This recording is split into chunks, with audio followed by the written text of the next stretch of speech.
and other wild animals as the streams and pools run dry. In Ngaraga, more than 100 hippos are stranded in the lagoon, which now has to depend on water poured from boreholes. Some herds of hippos remain trapped in some of the lagoons along the Tamalakane and Butete rivers, threatening the local communities as they now move into water reserves used by the community, thereby worsening the human-wildlife conflict.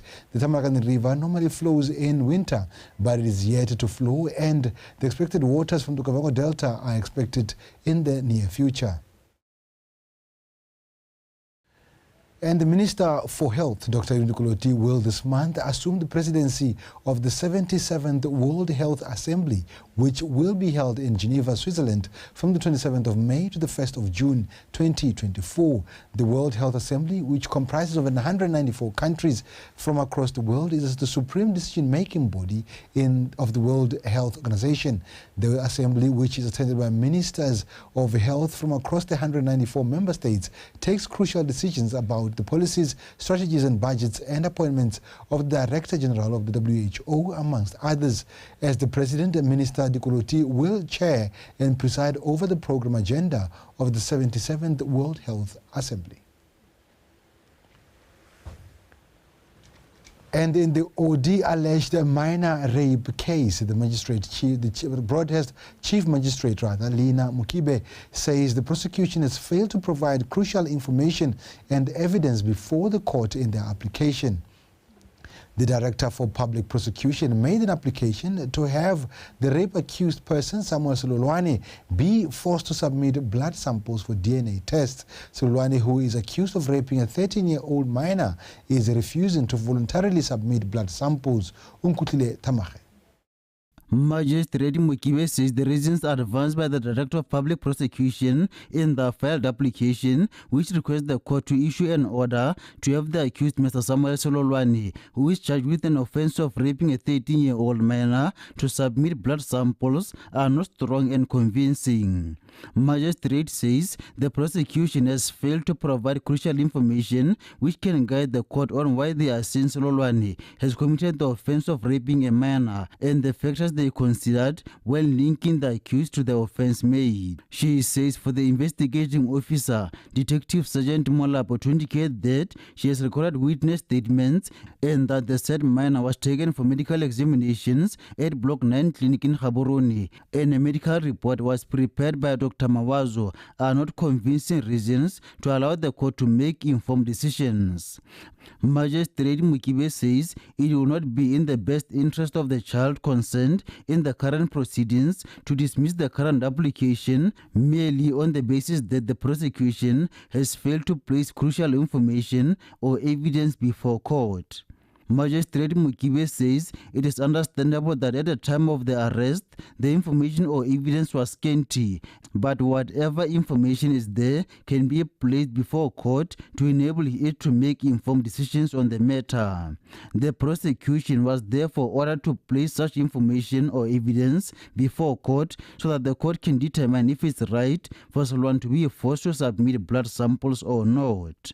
Unkutlile Tamache, BTV News, Broadhurst Magistrate Court, Gaborone.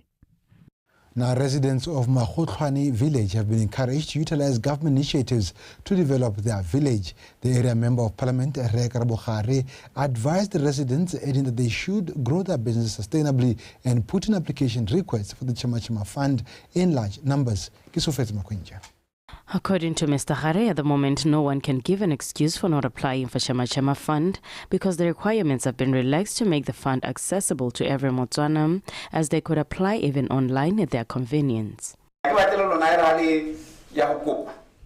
I do not wish for you to have any suspicions or doubts about the fund. It is not any different from other initiatives that have been in operation before, such as ISPAD and others. Therefore, my desire is to see the residents of Magotlwane not left behind or being distracted by doubts that may stop you from benefiting from the fund.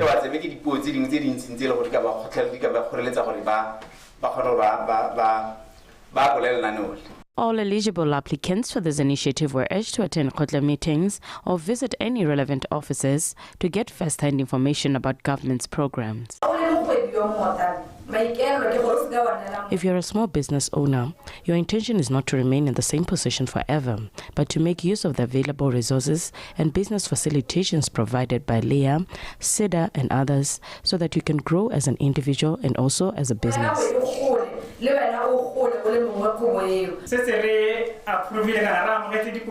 We have already approved 82 fund requests and gave out the sum of 963,552 pula in our area of operation, which is Kanye and the surrounding areas. So you can see that the Chama Chama fund is real and it works.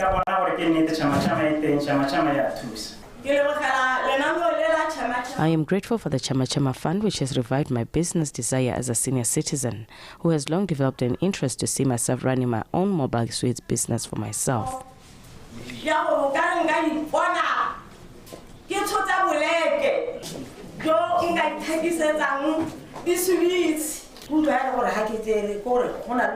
I want clarity on the payment period for the different funds disbursed.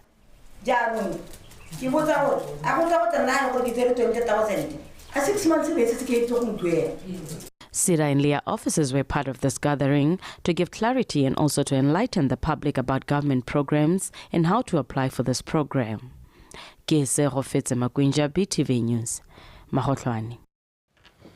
Now, the Ministry of Transport and Public Works, through the Department of Road Infrastructure Development and Maintenance, hosted an inter-road study tour in Francistown.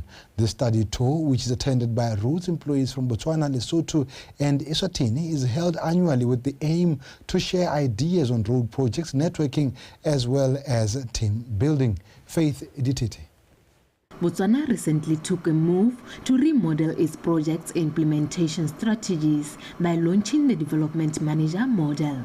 This is a chance for the three nations to exchange notes, and therefore Botswana hosted this year's tour for the first time in the city of Francistown, inspired by the ongoing construction of the Mandunyane-Matangwane Road, which was amongst the toured destinations. Since we started indirectly, we had problems in Botswana, which they helped to solve. Like Bone, they have heights that building goes in very, very high levels. But when we started, when we built our only place, which was the highest, was the Kulugwe, that Kulugwe Crescent. We had cracks. We paid, but to ask them how to resolve this.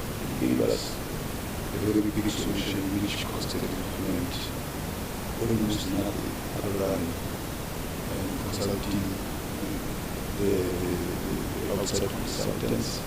You will understand that the road construction sector is dynamic, and often times some of the contractors, whether in Lesotho or in Swaziland or in Botswana, we then consider them as international companies. They do offer services in our respective countries.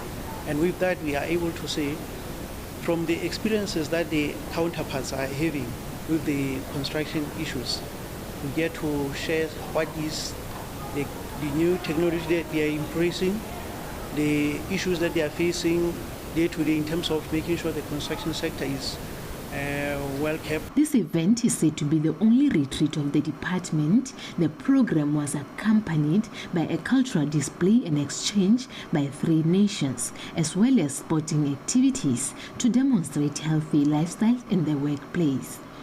What I can say, this activity is one of the best activities that we can actually hope for as an organization. It offers an opportunity for our people to unwind, because it becomes like a leisure activity. Much as it is a study tour, people get to meet each other, share culture, share ideas, but then also, most importantly, we believe that it brings unity amongst us as the employees. Over 250 delegates attended this event, and from the experience acquired from these interactions, Botswana managed to address the problem of road surface cracking at no significant cost, since both Lesotho and Eswatini have vast experience in constructing roads on steep topography. Faith Ditete, BTV News, Francistown.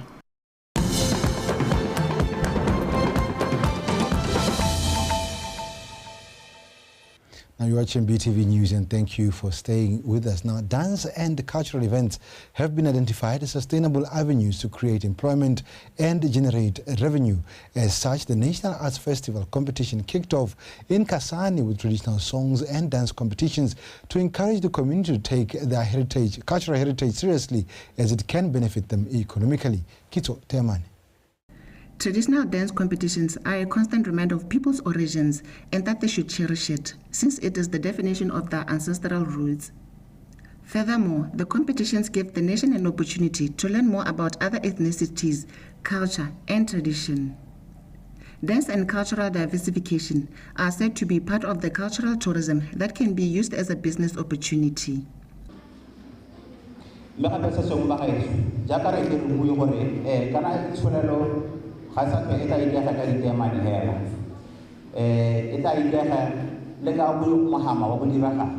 Even though our economy relies on diamonds, culture and tradition competitions can also help to diversify our economy, as they have much potential.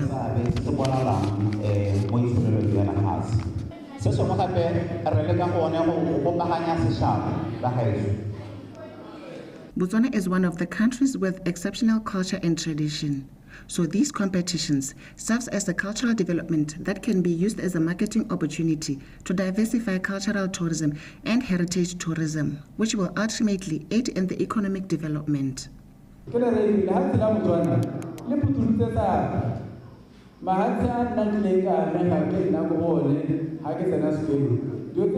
We should always know and remember our culture, tradition, and origin as a nation and its ethnicities. We should also proudly showcase our culture and traditional developments, as that will help market ourselves internationally.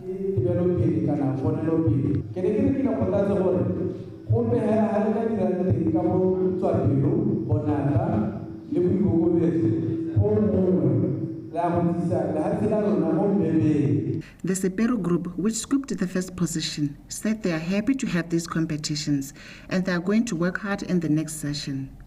We are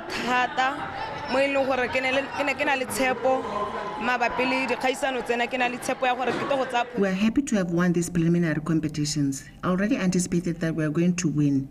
Going forward, we are going to practice thoroughly so that we can improve our next performance in Gaborone.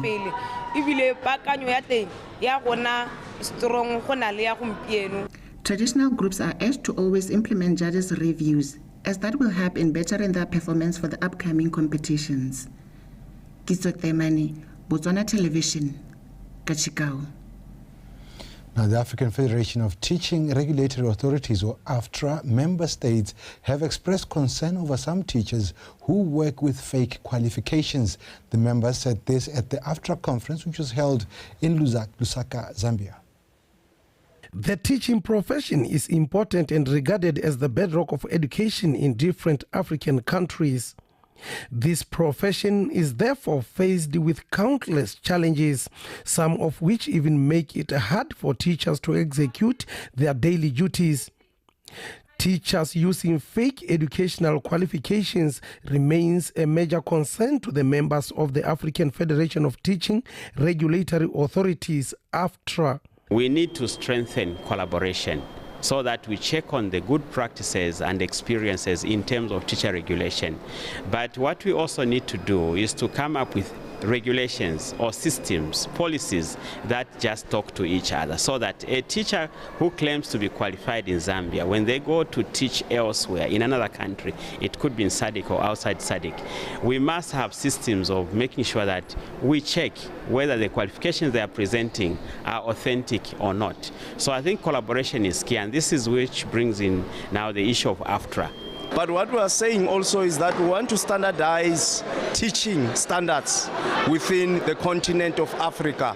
So in this year's AFTRA, we have managed to at least, have an attendance of about 21 member countries. The member states also agreed to implement all the resolutions that came out from the conference, amongst them robust teacher engagement. For this, the ministerial communique and the conference communique, and countries are now expected to go back to make sure that things that are included in the communique are implemented in their countries. That by next year we have set targets for ourselves. We want to see to the extent to which each country has achieved what is contained there in the communique. That is our focus. Botswana Professional Teaching Council is one of the organizations who attended the conference. The leadership says it was worthwhile to participate in this conference. Zambia. They talked about reinforcing a development of the teaching standards, the code of ethics, and the code of ethics, and the CPD framework. That those are very critical or important documents that member countries should really go for. And I'm happy to indicate that the ESBO-TECO, we are a new regulatory body, and we are in the process of developing those. So they are happy with our progress. As the board, for having us to have participated in this conference, it's an eye-opener. We have learned a lot from other councils, how they are doing things. But TECO is still a baby. India is one of the countries which exports more teachers to other African countries. Member states are called on to follow the continental guidelines for teaching profession in Africa.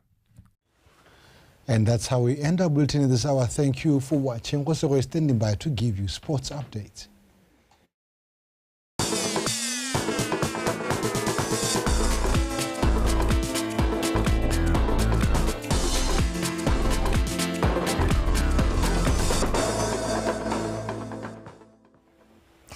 Let me thank you, Kailo, and greetings to you all. As he has already mentioned, I'm Khosronka, bringing to you in context the sports news. And with that, let's get straight into it. BDF 5 came from behind to register an 88-70 win over Dolphins in a Botswana Basketball Association Men's League match played at Baisago University courts. Ryan Khawanyani has more details. Dolphins were first to register a basket to take the lead and never looked back as they ended the first quarter with a 25-19 lead. In the second quarter, however, the Army boys registered 25 points to 19 of Dolphins to take the game to half-time, with both teams tied at 44 points. In the third quarter, BDF continued where they left off in the second, taking control of the match and ending it with a 64-56 scoreline in their favor. The experience of the SSKB lads finally paid off as they saw off Dolphins winning the match 88-70. It was a good game, I would say. We made a few mistakes. I think we made fewer mistakes. That's why we won the game. They made more mistakes, we made fewer mistakes, and I think we had more energy. We had better energy, so that's why we won the game. We had a good first quarter and a good second quarter, and then the biggest problem came in the third quarter when Rosé was in foul trouble and Butsila also got into foul trouble, and then tactically we had to shift and change, but our defense also was a problem, and BDF had played well, very, very well in offense, and we had no answer at all. In the other matches played on Saturday, Diamond Bullets beat BU Saints 72-38 before they were beaten 61-45 by Spartans, while BDF 5 demolished Troopers 75-44. Ryan Khawanyani, BTV Sport, Gaborone. Moving on, Kachikau Village Development Committee VDC has boosted Kachikau Vouchers Sporting Club with funds and a football kit. Football development remains a major challenge in Kachikau as the community football team is currently struggling due to financial constraints. The area member of parliament, who is also the Minister of Justice, Mr. Machana Shamukuni, relaunched the team in order to promote sport development and the support of the community. Kitso Themani has more. When giving a keynote address, the area MP, Mr. Machana Shamukuni, who was also the guest of honor, revealed that the Ministry of Youth, Gender, Sports and Culture has been allocated a budget of over 1 billion pula to be used primarily for developing and supporting sports nationally. Henceforth, he advised the community to take sports seriously, as it can assist in employment creation, uplifting of lives, as well as bringing desirable health benefits. On that note, Mr. Shamukuni also applauded the community for their dedication to helping develop sports in Kachikau. Ministry wa Harakar o hile madi a mantsi go heta jaaka ane a hiwa bogologolo re lebeletse gore yaanong government o tsenya. As you have heard and noticed, Ministry of Youth, Gender, Sports and Culture has been allocated a lot of money than before, so the government is also partaking in developing sports. As for the Kachikau Vultures team, they should be glad for the support they received from their community. Ka go le support mo go kanaka le le bana ba bone ka go reka dikite ka go le branda the way go brandilwe go le go nteja batsadi ba supa ke monokeng e seng kana ka sepe ba supa lerato mo go lona. Upon handing over the donations, the Kachikau Village Development Committee sponsored the community team, also made a pledge to develop the community football pitch, as this will help speed up sports development in their community, thus also helping the team to improve. There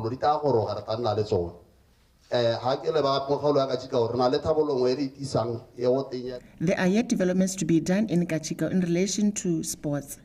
There will be football pitches since school have stopped sports. We want to open a center in Kachikau that will aid in the sports development.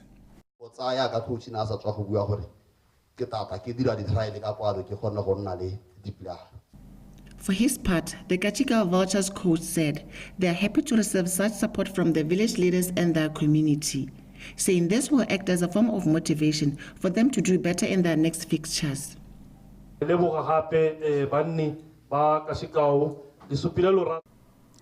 I'm thankful for the support you have showered upon us.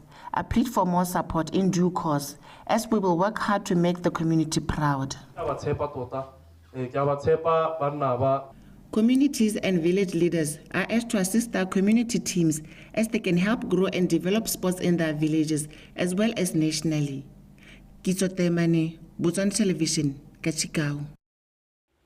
BR Highlanders secured all 3 important points after defeating Balangalungu by 0-0 in a First Division North League game played at Botswana Railway Grounds in Mahalape. Kuketso Ramonsu reports. The first half was a slow-paced affair as both teams adopted a cautious approach, playing in a low block which killed creativity in the middle field.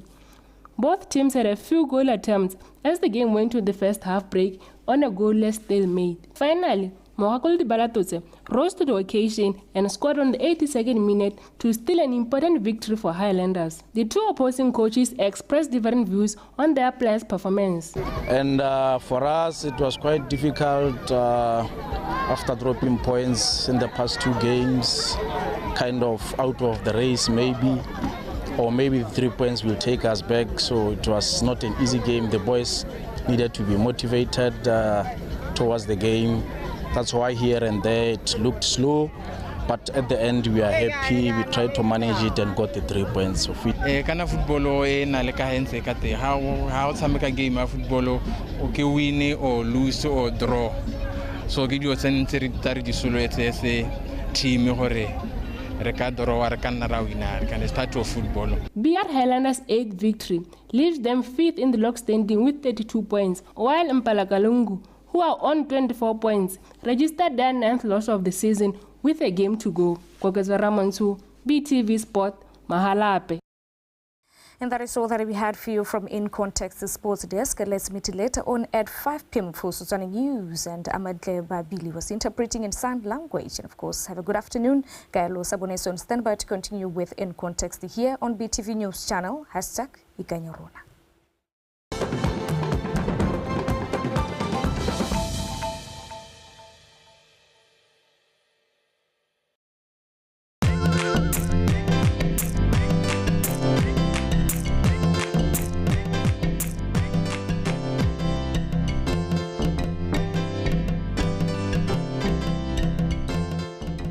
This is a celebration of the life and days of Kgosi Bathoeng II of Bangwaketse people. He ruled the Bangwaketse from 1928 to 1969. Kgosi II made a huge mark in politics during the 1960s and 80s. He became president of the Court of Appeal from 1985 to 1990. He died in 1990 at the age of 82.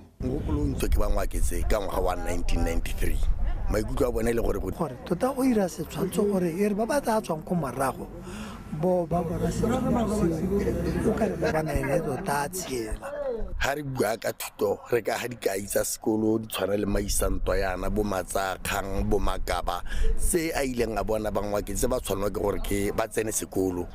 Selo se se tshwanang dipo go tlhabologo ya loruo dipo e ne bona mono ga ngwaketse ka ene ke rakanye le ene thata go maatamela mo botshelong jwa me mo kerekeng ya LMS ka lobaka lo